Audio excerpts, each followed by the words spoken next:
अगर आप भी चाहते हैं बिट्टू मलंगिया एंटरटेनमेंट का ऑडियो वीडियो सबसे पहले आप तक पहुंचे, तो लाल बटन को दबाकर चैनल को सब्सक्राइब करें और बेल आइकन दबाना ना भूलें।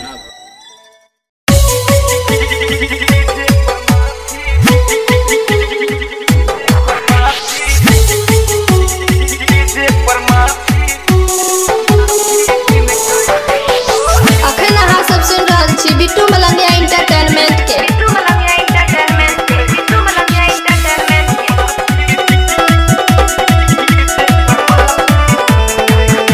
नहैले न साल भर से लागै छौ छोरी, हीरोइन बने के करै छै लपोरी।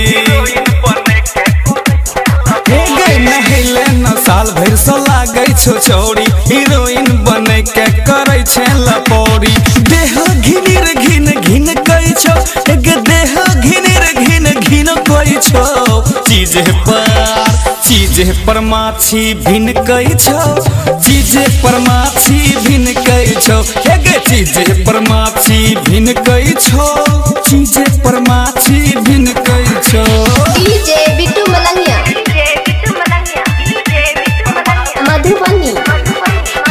अभी आप सुन रहे हैं जय श्री कैसेट कंपनी की प्रस्तुति।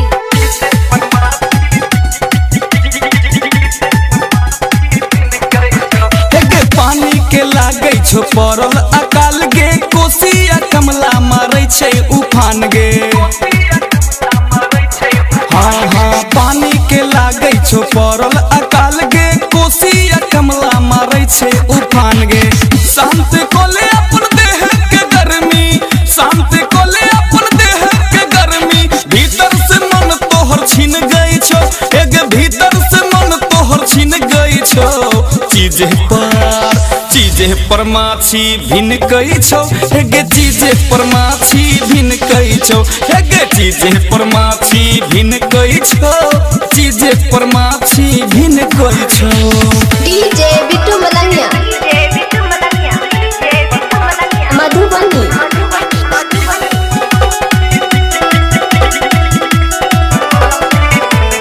हे गई जननाल योजना चलैलकै सरकार गे, घर घर में देलकै पानी टंकी गार गे।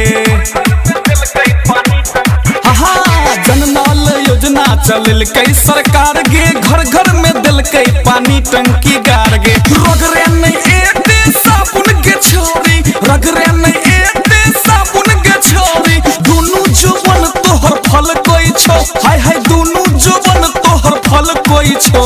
आ चीजे पर माछी भिन कै छौ, हे गे चीजे पर माछी भिन कै छौ। हे गे चीजे पर माछी भिन कै छौ, चीजे पर माछी भिन कै छौ। डीजे बिट्टू मलंगिया मधुबनी। अभी आप सुन रहे हैं जय श्री कैसेट कंपनी की प्रस्तुति।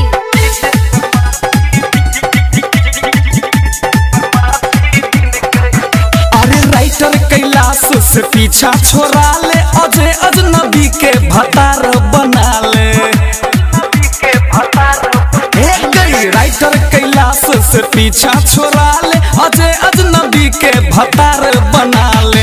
कर दे तो पूरा तोहर अरमान गे, कर दे तो पूरा तोहर अरमान गे। मोन तोहर किया हिचकै छौ, हे गे मोन तोहर किया हिचकै छौ। चीजे पर माछी भिन कै छौ, चीजे पर माछी भिन कै छौ। हे गे चीजे पर माछी भिन कै छौ, चीजे पर माछी भिन कै छौ।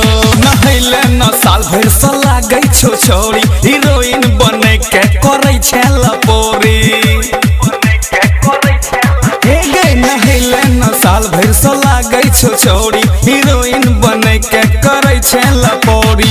देह घिनिर घिन घिन कै छौ, एक देह घिनिर घिन घिन कै छौ।